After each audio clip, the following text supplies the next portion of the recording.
La fondation de Solesmes, c'est en 1010 par Geoffroy de Sablé. C'est resté ensuite un petit prieuré jusqu'à la Révolution. À la Révolution, il y avait encore plusieurs moines qui ont été dispersés et donc le monastère est devenu vide. Et ça a été le déclic pour un certain abbé Prosper Guéranger qui était né à Sablé et qui, dans son enfance, venait régulièrement le dimanche en promenade avec sa famille. Il venait, c'était le but de promenade du dimanche, on venait voir les saints de Solesmes. Et donc tout enfant, il a été fasciné par, d'une part, ces statues, et puis aussi par ce monastère vide, mais qui nourrissait son imagination, et évoquait pour lui beaucoup de mystères.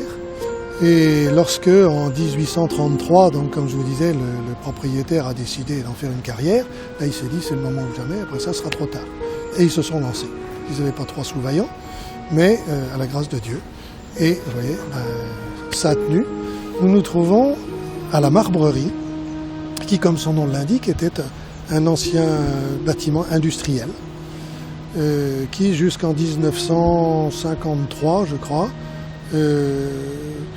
était une usine où on travaillait le marbre, du marbre qui était extrait des carrières en particulier de Port-de-Juigné, derrière nous. Là. Et ces carrières étaient très anciennes. Le travail du marbre était plus ancien encore. Vous avez ici un barrage. Et ce barrage, qui avait été construit au XIVe siècle, si mes souvenirs sont bons, avait été construit par les moines pour augmenter un peu l'énergie disponible pour faire tourner des moulins. Des moulins qui existaient avant. Il y avait des moulins à blé et des moulins à taon. Et ça a duré ainsi jusqu'en 1950 pratiquement. Alors les moulins à taon ont disparu, les moulins à blé ont disparu assez rapidement aussi. Et puis il restait la Marbrerie Saint-Clément de l'autre côté de la Sarthe, sur ce qu'on appelle l'île. Et puis ensuite, les Landau, qui étaient propriétaires de cette marbrerie, ont décidé d'en construire une autre, plus moderne, qui est celle qui est derrière moi. On sait que du marbre de Port-de-Juigné, on en trouve à Versailles. Il y a eu une commande de 400 cheminées pour l'école militaire de Londres.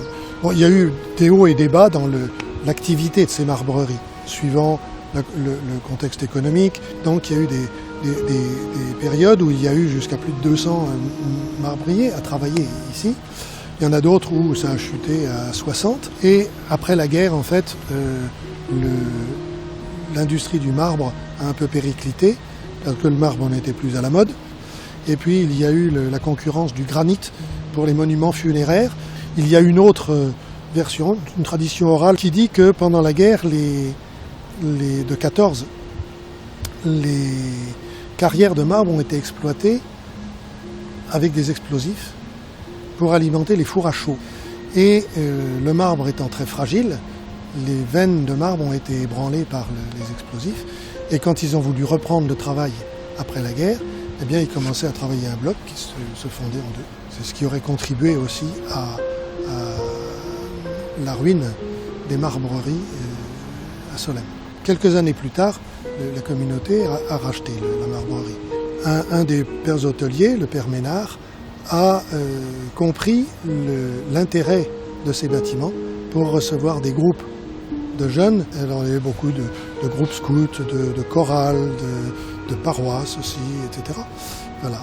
Donc, mais c'était toujours un usage spirituel. Je pense que si les jeunes savaient ce que représente le fait de vivre pour Dieu, de vivre en communauté fraternelle, on ferait la queue, mais on n'imagine pas.